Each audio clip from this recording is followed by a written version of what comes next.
बहुत समय पहले की बात है। एक गांव में एक लड़का रहता था जिसका नाम रामू था।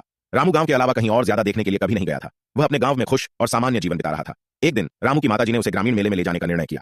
यह मेला किसी नए गांव में आयोजित हो रहा था और लोग वहां नए खाने की वस्तुओं, विभिन्न गतिविधियों और खेलों का आनंद लेने के लिए आए थे। रामू और उसके माता पिता मेले में पहुंचे और रामू खुशी से इधर उधर घूमने लगा। उसकी आंखें एक नए पवित्र मिठाई की दुकान पर पड़ी। वह दुकान पर एक पुरानी चॉकलेट केक का बोर्ड देखता है जिस पर लिखा होता है, इस केक में केवल 500 कैलोरी हैं। रामू के मन में खुशी की लहर उठी। रामू ने वहां बच्चों की लंच ट्रे देखी जिसमें बहुत सारे चिप्स, समोसे, पिज्जा और दूसरी मिठाइयां थीं। उसे विचित्र लगा कि वह इतनी सारी खाने की वस्तुओं के बावजूद वह सभी मिठाइयां खाने के बाद भी सिर्फ 500 कैलोरी ही ले रहा था। रामू ने यह सवाल अपने माता पिता से पूछा कि कैसे हो सकता है कि एक चीज इतनी सीमित कैलोरी को ही दे। रामू के पिता ने उसे समझाया कि कैलोरी एक मात्रा होती है जो हमें ऊर्जा देती है और हर खाद्य पदार्थ की अलग अलग कैलोरी मात्रा होती है। वे बताएं कि उचित मात्रा में खाना खाने से हम अपने शरीर को स्वस्थ और ऊर्जावान रख सकते हैं। रामू ने यह बातों को गहराई से समझा और वह बदल गया। वह अब समझता था कि खाने के आदान प्रदान में संतुलितता रखना कितना कितना महत्वपूर्ण है।